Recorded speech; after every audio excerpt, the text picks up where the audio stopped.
what happens when Earth's mightiest heroes step out of the green screen theme park and away from that steady paycheck.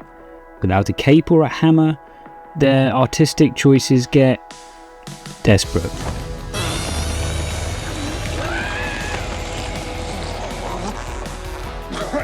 I'm that bloke in seat F18 and welcome to Avengers Disassembled. This is where we dissect the catastrophic cinematic misfires these actors made on their downtime and exactly why they inevitably come crawling back for that fuck you Marvel money. You could not live with your own failure. Today's casualty is Chris Hemsworth. We're going to break down why his career outside MCU is pure fluff and plunder. Let's do this. Hollywood has a Chris Hemsworth problem, and honestly it's a tragedy. By all accounts, the man is a human golden retriever, the jawline of an action figure, boundless charisma, and a PR machine that could probably spin water into wine. He seems like a genuinely great guy, but my tolerance for studio-mandated mediocrities at rock bottom, and watching Hemsworth's career over the last decade has become an exercise in pure frustration. The industry has desperately tried to shove this golden retriever into the mould of a stoic, straight-laced generic leading man, and outside of a few early highs, it has yielded a graveyard of absolute droll. Here's the beautiful twisted truth that studio executives don't want to admit. Chris Hemsworth is actually a good actor. He's just not a hero. He's a weird, chaotic, morally bankrupt character actor trapped inside a superhero's body.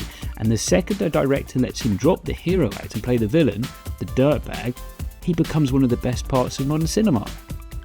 So let's talk about that. Getting old sucks.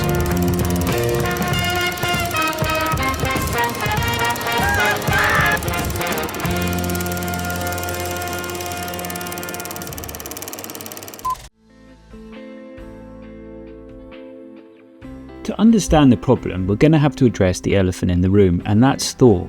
Look, he was solid in the Avengers. The solo outings, I mean, other than 3, they're all a bit messy, 4 especially. Let me set the scene for you on that. Stepping away from the cinema for a few years is a natural part of life. Fatherhood happens, priorities shift, and going to the cinema takes the back seat. But eventually certain stars align. I went on a trip to Hamburg with the lads. We were going for a gig, and having a few daytime shandies and a perfectly timed matinee for the new Thor movie was there. You know, Love and Thunder. What could possibly go wrong? It was a grand return to the big screen. And what we got was an utter disgrace. A 2-hour CGI-soaked fever dream that was as bewildering as Ronnie Pickering. The only thing that made it survivable was the German beer. Like in Thor Ragnarok, which was 3, the human worked because it was a subversion. But in Love and Thunder, which was 4, the director threw out the script, and Hemsworth, ever the eager golden retriever, just happily played fetch with whatever terrible improv Taika Waititi threw at him. Giant goats! Oh, look at those! They are wonderful. Oh, look at that! Those things are beautiful. And to mask the fact that the movie had absolutely no soul, they just slammed Guns N' Roses into every other scene because they had fuck you Marvel money. Who cares if it completely undercuts any emotional weight? Who cares if it's widely aggressively, tonally jarring? It's Guns N' fucking Roses, right? It wasn't filmmaking, it was an astronomically expensive Spotify playlist masquerading as a movie. They turned a literal Norse god into a punchline that forgot to be funny. Well, Christian Bale sat there like he was in a totally different movie.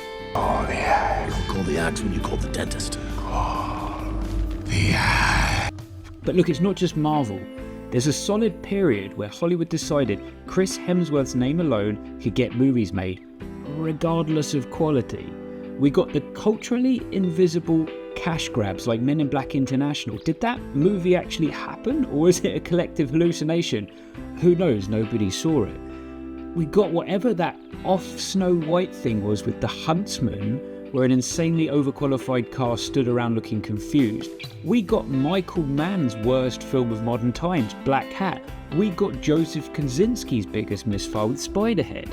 And then some people hold up Extraction, right? People calling it a win. But let's be real, when you hold it up against the visceral, bone-shattering performance of The Raid 1 and 2 or the immaculate stylized John Wick, Extraction just looks like a yellow-tinted video game cutscene.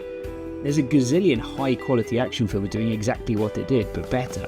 When Hemsworth tries to play the stoic, generic action hero, he just blends into a saturated genre. Hidden in the sludge of his studio misfires is the key to unlocking his actual talent, and ironically, that's the 2016 Ghostbusters. I know, an absolute mess. But Hemsworth playing a completely brain-dead, glass without lenses bimbo was the diamond in the turd. It was a giant flashing sign to the industry. He shines brightest when he's allowed to look like an absolute idiot instead of a saviour. Which brings us to the actual good movies, the ones where his moral compass is completely shattered. Exhibit A, the lovable rogue. Rush. Look at that, he didn't just rely on his looks, he tapped into the arrogance, the reckless obsession and the deep-seated insecurities of James Hunt. It's a great shout, but then he didn't make anything close to it for years. Crime 101 recently was okay, channeling pure Michael Mann heat energy as a methodical, haunted jewel thief. It was a brilliant, grounded, mature work. And what happens? It grosses a fraction of its budget and gets dumped on streaming. And then there's this unhinged villain era. Bad Times at the El Royale, where he played a charismatic, toxic cult leader, flipping his natural charm into something deeply sinister. And of course, Furiosa, Mad Max saga. He strapped on a prosthetic nose, threw his leading man vanity out the window and played Dementus, a vain, unstable and surprisingly tragic wasteland warlord. And again, nobody went to see it. So why does the movie-going public actively ignore his best work? I think it's quite simple. They've got their fingers burned too many times. Back in the day, a face on the poster was a promise. You bought a ticket for Tom Cruise, Denzel Washington, Tom Hanks. You knew you were in safe hands. They built trust. Hemsworth spent his prime blank check years cashing in on hot garbage, and the audience learned the hard way that a non-Marvel Hemsworth movie usually isn't worth the price of admission. Combine that trust deficit with the death of the modern movie star, people don't flock to theatres to see Chris Hemsworth, they flock to see Thor. The IP is the draw, not the man.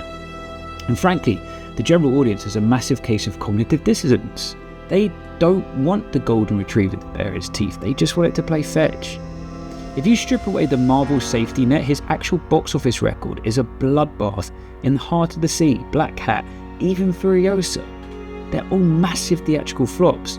The ticket-paying public fundamentally refuses to pay 15 quid and buy overpriced popcorn to watch him unless he's standing next to a CGI raccoon. But Hollywood keeps giving him fuck you money anyway. Why? Because streamers and studios love him for entirely different reasons.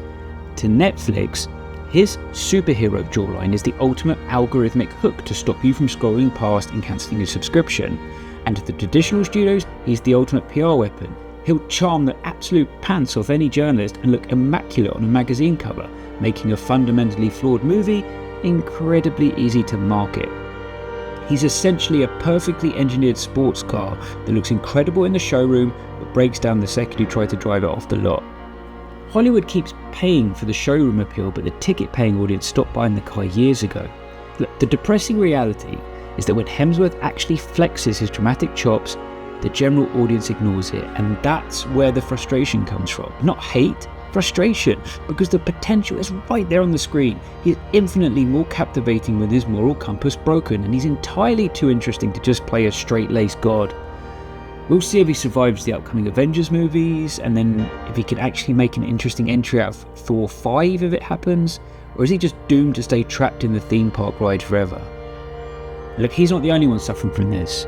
In fact, there's a certain star-spangled man with a plan who is dealing with the exact same trapped by the shield syndrome, but we'll save him for the next video. Would you like to know more? Movies, popcorn.